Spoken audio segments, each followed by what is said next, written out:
Trong khi hội nghị G20 đang diễn ra bàn về chiến sự Đông Âu, hàng loạt thành phố của Ukraine đã bị tấn công bằng tên lửa. Cơ sở hạ tầng như các nơi phát điện đã bị tấn công. Khoảng 100 tên lửa đã được bắn ra. Đây được xem là cuộc tấn công bằng tên lửa lớn nhất kể từ khi xung đột bắt đầu. Ngay sau đó, Mỹ đã lên án mạnh mẽ các cuộc oanh kích bằng tên lửa này của Nga. Trong khi đó, Anh vừa tham gia một dự án của EU cho phép chuyển quân và vũ khí trong lãnh thổ châu Âu dễ dàng hơn. Những vấn đề nổi cộm khác trên toàn cầu. Đức ủng hộ thiết lập vùng an toàn quanh nhà máy Zaporizhzhia. Trung Quốc hoan nghênh Nga phản đối sử dụng vũ khí hạt nhân. Hội nghị COP27, châu Âu ủng hộ ngừng sử dụng nhiên liệu hóa thạch. Thổ Nhĩ Kỳ cam kết cắt giảm khí thải carbon đến năm 2030. Tất cả sẽ có trong chương trình thời sự quốc tế ngay sau đây.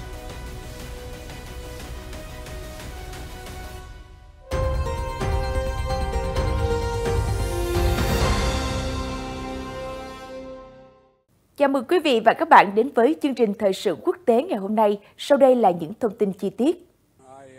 Tổng thống Mỹ Joe Biden mới đây cho biết, vụ nổ trong lãnh thổ Ba Lan khiến 2 người thương vong mới đây có thể không liên quan đến các tên lửa được phóng đi từ Nga. Ông thông tin như vậy tại hội nghị G20 ở Bali sau khi nghe báo cáo của các cấp dưới. Ông nói thêm, hiện nay, mọi công tác điều tra đang được tiến hành. Chúng tôi sẽ hỗ trợ Ba Lan tìm ra căn nguyên để hiểu rõ chính xác điều gì đã diễn ra. Được biết, vụ nổ tại ngôi làng Privodo gần biên giới với Ukraine đang gây chú ý trên toàn thế giới. Lý do là Ba Lan là thành viên NATO. Nếu thực sự nguyên nhân vụ nổ là một cuộc tấn công có chủ đích từ bên ngoài, có thể dẫn tới kích hoạt Điều 5. Điều 5 của NATO định nghĩa, một vụ tấn công vào bất kỳ thành viên NATO nào cũng có nghĩa là tấn công vào cả khối, và cả khối cùng có trách nhiệm phát thảo các bước đi tiếp theo. Sau khi vụ nổ xảy ra, Nga đã bác bỏ mọi khả năng họ có dính líu đến sự việc. Nga đã tấn công vào các thành phố và cơ sở năng lượng trên khắp Ukraine vào hôm thứ Ba ngày 15 tháng 11, khiến cho ít nhất một người thiệt mạng và gây ra tình trạng mất điện trên diện rộng. Kiev cho rằng đây là đợt tấn công tên lửa mạnh nhất trong gần 9 tháng chiến tranh. Tên lửa trút xuống các thành phố bao gồm thủ đô Kiev, Lviv và Rivne ở phía Tây, Kharkiv ở phía Đông Bắc, Rivne và Poltava ở trung tâm, Odessa và Mykolaiv ở phía Nam và Zhytomyr ở phía Bắc. Một người được kéo ra khỏi tòa nhà dân cư bị trúng đạn và bốc cháy ở trung tâm Kiev. Một quan chức cấp cao cho biết, tình trạng mạng lưới điện là nguy kịch sau thiệt hại nặng nề với cơ sở hạ tầng năng lượng. Trong một video được đăng trực tuyến, Tổng thống Volodymyr Zelensky cảnh báo người dân Ukraine rằng có thể diễn ra thêm các cuộc tấn công bằng tên lửa, nhưng chúng tôi đang làm việc, chúng tôi sẽ khôi phục mọi thứ, chúng tôi sẽ vượt qua những thời khắc khó khăn. Điện bị cắt ở nhiều khu vực của một số thành phố bao gồm Kiev, Lviv và Kharkiv. Nhà điều hành lưới điện quốc gia đã thông báo cắt điện khẩn cấp ở các khu vực miền Bắc và miền Trung, bao gồm cả Kiev. Thị trưởng Kiev cho biết, một nửa thủ đô không có điện, nên các nguồn cung cấp ánh sáng, nước và sưởi ấm đều bị cắt. Chính quyền thành phố Vinnytsia ở Tây Trung Bộ Ukraine được yêu cầu dự trữ nước sau khi một trạm bơm bị hư hại. Bộ trưởng Năng lượng Roman Galushenko nói, đây là vụ pháo kích quy mô lớn nhất vào hệ thống lưới điện kể từ khi cuộc xung đột bùng phát. Phát ngôn viên lực lượng không quân Ukraine Yuri Ignat cho biết, hơn 100 tên lửa đã được bắn vào Ukraine, vượt qua con số 84 tên lửa do Nga bắn vào ngày 10 tháng 10 trong cuộc không kích nặng nề nhất trước đây. Nhà cung cấp mạng điện thoại di động lớn nhất của đất nước đã cảnh báo về khả năng mất tín hiệu và hệ thống giao thông bị gián đoạn ở một số khu vực. Các cuộc tấn công diễn ra vài ngày sau cuộc rút lui của lực lượng Nga khỏi thành phố Kherson ở miền Nam và trùng với hội nghị thượng đỉnh G20 ở Bali, nơi chủ yếu là thảo luận về cuộc chiến ở Ukraine.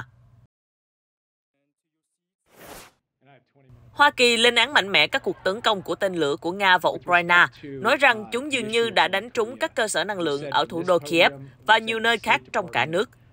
Cố vấn an ninh quốc gia Nhà Trắng Jake Sullivan cho biết như vậy vào hôm 15 tháng 11. Ông nói, chúng tôi không hiểu khi các nhà lãnh đạo G20 gặp nhau ở Bali để thảo luận về các vấn đề có tầm quan trọng, đặc biệt là đối với cuộc sống và sinh kế của người dân trên khắp thế giới. Nga lại đe dọa cuộc sống của những người đó và phá hủy cơ sở hạ tầng quan trọng của Ukraine. Những cuộc tấn công này chỉ làm hằn sâu thêm mối lo ngại của G20 về tác động bất ổn trên toàn cầu của cuộc chiến. Cuộc tấn công này cũng không có lợi cho xúc tiến để đàm phán hòa bình, thậm chí chỉ khiến cho người dân Ukraine thêm cứng cáp hơn, mạnh mẽ hơn. Tôi hy vọng phía Nga sẽ tuân thủ các công ước và luật lệ về chiến tranh, cũng như có thiện chí đàm phán hòa bình thực sự.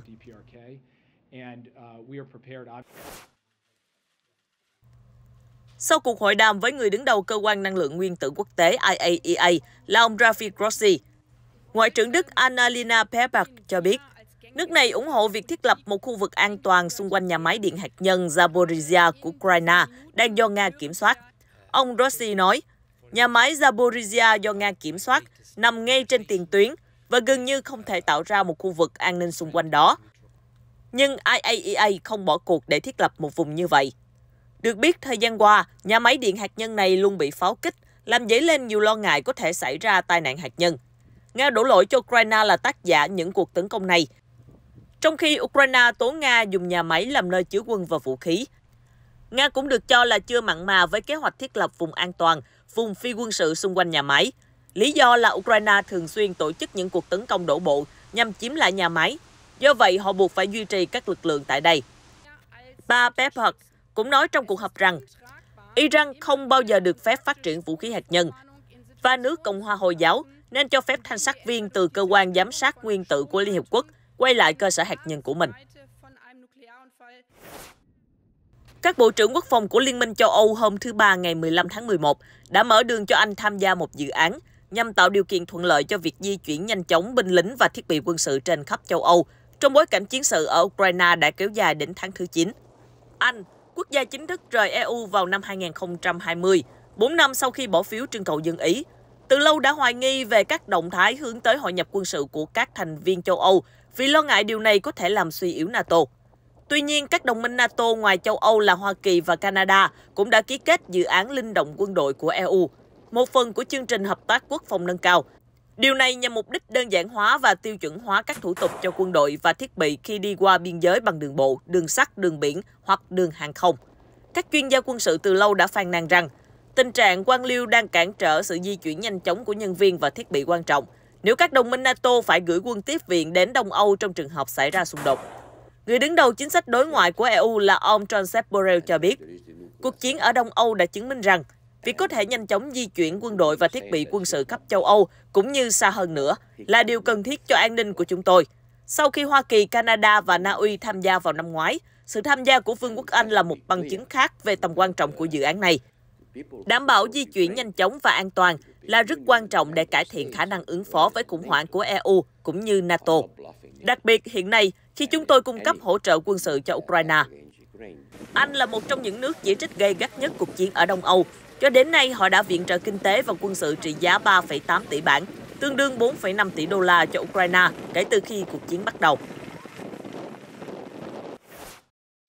Ngoại trưởng Trung Quốc Vương Nghị nói với người đồng cấp Nga Sergei Lavrov trong cuộc gặp tại Hội nghị Thượng đỉnh G20 rằng lập trường của Moscow không nên tiến hành chiến tranh hạt nhân, phản ánh việc nhận xét đúng đắn và có trách nhiệm với cộng đồng quốc tế. Quan điểm của ông Vương được đưa ra vào thời điểm Bắc Kinh đang chịu áp lực từ Hoa Kỳ và các đồng minh ở châu Âu trong việc sử dụng quan hệ đối tác không giới hạn với Nga để thúc đẩy chấm dứt chiến tranh ở Ukraine. Trung Quốc đã từ chối gọi cuộc chiến là xâm lược. Chủ tịch Tập Cận Bình đã kêu gọi Hoa Kỳ, Liên minh quân sự NATO và Liên minh châu Âu tiến hành các cuộc đối thoại toàn diện với Nga về Ukraine trong cuộc gặp kéo dài 3 giờ với Tổng thống Joe Biden vào hôm thứ Hai ngày 14 tháng 11. Ông Vương cũng cho biết trong cuộc gặp với ông Lavrov rằng Trung Quốc rất vui khi thấy Nga thể hiện thiện chí tham gia đối thoại về Ukraine và đồng ý nối lại thỏa thuận xuất khẩu ngũ cốc ở Biển Đen. Trung Quốc sẵn sàng hợp tác với Nga để thúc đẩy trao đổi cấp cao và liên lạc trong nhiều lĩnh vực, nhằm làm sâu sắc hơn các mối quan hệ hợp tác giữa hai nước, nhất là về kinh tế. Bất đồng nổi lên tại Hội nghị Thượng đỉnh G20 vào hôm thứ Ba ngày 15 tháng 11, khi Hoa Kỳ và các đồng minh ủng hộ nghị quyết lên án cuộc tấn công vào Ukraine của Nga. Hội nghị thượng đỉnh trên đảo Bali của Indonesia là cuộc họp đầu tiên của các nhà lãnh đạo G20 từ khi cuộc xung đột bắt đầu. Cuộc chiến Nga mô tả là chiến dịch quân sự đặc biệt đã làm lu mờ cuộc họp G20, bất chấp những lời kêu gọi từ nước chủ nhà Indonesia về sự đoàn kết và tập trung vào hành động để giải quyết các vấn đề kinh tế toàn cầu như lạm phát, an ninh lương thực và năng lượng. Theo một tài liệu về hội nghị mà báo chí có được có đoạn, hầu hết các thành viên lên án mạnh mẽ cuộc chiến ở Ukraine và nhấn mạnh rằng nó đang gây ra đau khổ to lớn cho người dân, làm trầm trọng thêm những yếu kém hiện có của nền kinh tế toàn cầu. tất nhiên cũng có những quan điểm khác và đánh giá khác về tình hình, cũng như các biện pháp trừng phạt. Một số thành viên có mặt tại hội nghị đã nói rằng, trong khi Mỹ và phương Tây lên án Nga, thì châu Á như Indonesia, Ấn Độ hay Trung Quốc tránh chỉ trích, chỉ kêu gọi các bên đối thoại cũng như sẵn sàng làm trung gian. Ngoại trưởng Sergei Lavrov, người dẫn đầu phái đoàn Nga khi Tổng thống Vladimir Putin vắng mặt, đã phản đối nỗ lực lên án Nga, cho rằng đó là việc làm chính trị hóa bởi các nước phương Tây, muốn đưa vào tuyên bố chung nhưng không thành công. Nga đã đưa vào một quan điểm thay thế và dự thảo sẽ sớm được hoàn thiện vào ngày 16 tháng 11. Liên minh châu Âu ủng hộ lời kêu gọi của Ấn Độ muốn giảm dần sử dụng nhiên liệu hóa thạch tại hội nghị COP27. Người đứng đầu chính sách khí hậu của khối là ông Frans Timmermans cho biết như vậy vào hôm thứ Ba ngày 15 tháng 11, miễn là nó không làm suy yếu các thỏa thuận trước đó về việc giảm sử dụng than. Ấn Độ, nước mua than lớn thứ hai thế giới, muốn các nước đồng ý loại bỏ dần tất cả các nhiên liệu hóa thạch, thay vì một thỏa thuận hạn chế hơn về loại bỏ than đã được thống nhất tại COP26 năm ngoái. Ông Timmermans nói tiếp trong một cuộc họp báo, chúng tôi ủng hộ bất kỳ lời kêu gọi nào nhằm loại bỏ dần tất cả các nhiên liệu hóa thạch. Nhưng chúng tôi cũng phải đảm bảo rằng điều này không làm giảm hiệu lực các thỏa thuận trước đó mà chúng ta đã có về việc giảm dần than đá. Vì vậy, nếu nó vượt trên những gì chúng tôi đã đồng ý ở Glasgow, EU sẽ ủng hộ đề xuất này. Nhận xét của ông Timmermans được đưa ra trong bối cảnh EU tăng cường tìm kiếm than và khí đốt tự nhiên để đối phó với cuộc khủng hoảng năng lượng do nhu cầu cao và sự gián đoạn từ Nga. Đề xuất này có thể mang lại lợi ích cho Ấn Độ bằng cách giảm bớt sự tập trung toàn cầu vào việc sử dụng than, nhưng cũng có khả năng vấp phải sự phản đối gay gắt từ các nước đang phát triển, có trữ lượng dầu mỏ và khí đốt dồi dào. Ông Irene Bertin, thư ký thường trực của Bộ Năng lượng Uganda nói với Reuters, chúng tôi đã mạnh mẽ chỉ ra rằng chúng tôi nên được tạo điều kiện để khai thác bền vững các nguồn tài nguyên dầu khí. Đối với chúng tôi, và đó là lập trường của Liên minh châu Phi, chúng tôi sẽ không thúc đẩy giảm dần, trừ khi việc giảm dần được xác định rõ ràng, bởi vì nhiều quốc gia trong chúng tôi đang tìm kiếm các nguồn tài nguyên mới. Ông Khalid Abulif, quan chức Bộ Năng lượng Ả Rập Xê Út cho biết, đất nước ông, nhà sản xuất dầu mỏ lớn nhất của các tổ chức xuất khẩu dầu mỏ OPEC, lo ngại các cuộc đàm phán không đi tới đâu cuối cùng sẽ làm hỏng ngành nhiên liệu hóa thạch. Ấn Độ là một trong những quốc gia chống lại nỗ lực loại bỏ than tại các cuộc đàm phán về khí hậu năm ngoái ở Glasgow, khi thỏa thuận cuối cùng vào phút chót đã bỏ qua lời kêu gọi hạn chế từng giai đoạn năng lượng đốt than, thay thế bằng giảm dần. Ông Timmermans nói, EU không tìm cách điều khiển kế hoạch đầu tư của một quốc gia nào, chỉ muốn gửi cảnh báo về việc đầu tư vào nhiên liệu hóa thạch. Ông chia sẻ, tôi không nói với các nước châu Phi rằng, đừng đầu tư vào hóa thạch, hãy để tôi nói rõ về điều đó. Tôi chỉ nói với họ rằng, hãy cẩn thận với những gì bạn làm, bởi vì nếu đầu tư vào than đá bây giờ, bạn chắc chắn sẽ bị mắc kẹt. Nếu đầu tư vào dầu mỏ, có lẽ bạn cũng sẽ tạo ra tài sản mắc kẹt. Ông cho biết, khí đốt tự nhiên là một tình huống khác, đặc biệt nếu kết hợp điều đó với các cơ sở hạ tầng được trang bị sẵn để vận chuyển các loại khí có mật độ khác nhau, chẳng hạn như hydro xanh hoặc ammoniac xanh trong tương lai. Khí đốt tự nhiên cháy sạch hơn than đá, nhưng việc khoan và đưa nó ra thị trường dẫn đến rò rỉ khí metan, một loại khí nhà kính mạnh gây thủng tầng ozone. Ai Cập, Chủ tịch COP27 vào tối thứ Hai ngày 14 tháng 11 đã công bố một bản phác thảo dài 2 trang về những gì có thể trở thành một thỏa thuận, với các gạch đầu dòng nêu rõ nhiều vấn đề mà các quốc gia yêu cầu được đưa vào, có cả một số vấn đề gây chia rẽ sâu sắc. Tài liệu không đề cập đến nhiên liệu hóa thạch, mặc dù người phát ngôn của Chủ tịch COP27 sau đó cho biết chính sách này chưa đầy đủ và không chứa một số nội dung sẽ được sử dụng trong phiên bản cuối cùng. Bộ trưởng Môi trường Thổ Nhĩ Kỳ Murat Kurum cho biết vào hôm thứ Ba ngày 15 tháng 11 rằng nước này đặt mục tiêu giảm 41% lượng khí thải nhà kính dưới mức bình thường trong kinh doanh vào năm 2030, nâng mục tiêu từ 21%. Bên lề Hội nghị thượng đỉnh về khí hậu COP27 tại Sharm el-Sheikh của Ai Cập, ông Kurum cho biết Ankara đặt mục tiêu phát thải ròng bằng không vào năm 2053. Thổ Nhĩ Kỳ đã phê chuẩn thỏa thuận Paris 2015 vào năm ngoái và vào tháng 10 năm 2021 đã đệ trình những mục tiêu đầu tiên, trong đó nêu rõ nỗ lực của quốc gia nhằm giảm phát thải khí thải nhà kính đang làm hành tinh nóng lên và thích ứng với tác động của biến đổi khí hậu. Theo dữ liệu mới nhất, lượng phát thải khí thải nhà kính của Thổ Nhĩ Kỳ là 523,9 triệu tấn carbon dioxide vào năm 2021, cho thấy mức tăng 3,1% so với một năm trước đó.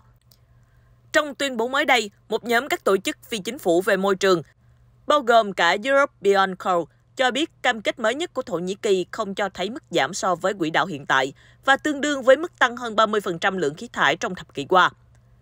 Ông Cengiz Özek, Giám đốc Hiệp hội Tài chính và Kinh tế Bền vững cho biết, xét mức tăng trưởng phát thải trung bình hàng năm của Thổ Nhĩ Kỳ trong 30 năm qua là 3%.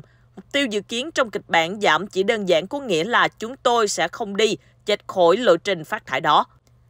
Ankara đã khuyến khích sản xuất năng lượng tái tạo và sẽ bắt đầu vận hành lò phản ứng đầu tiên tại nhà máy hạt nhân Al-Quju vào năm 2023. Nhà máy này dự kiến sẽ sản xuất tới 10% điện năng của Thổ Nhĩ Kỳ sau khi cả 4 lò phản ứng đi vào hoạt động. Thổ Nhĩ Kỳ cho biết họ có kế hoạch xây dựng thêm các nhà máy hạt nhân.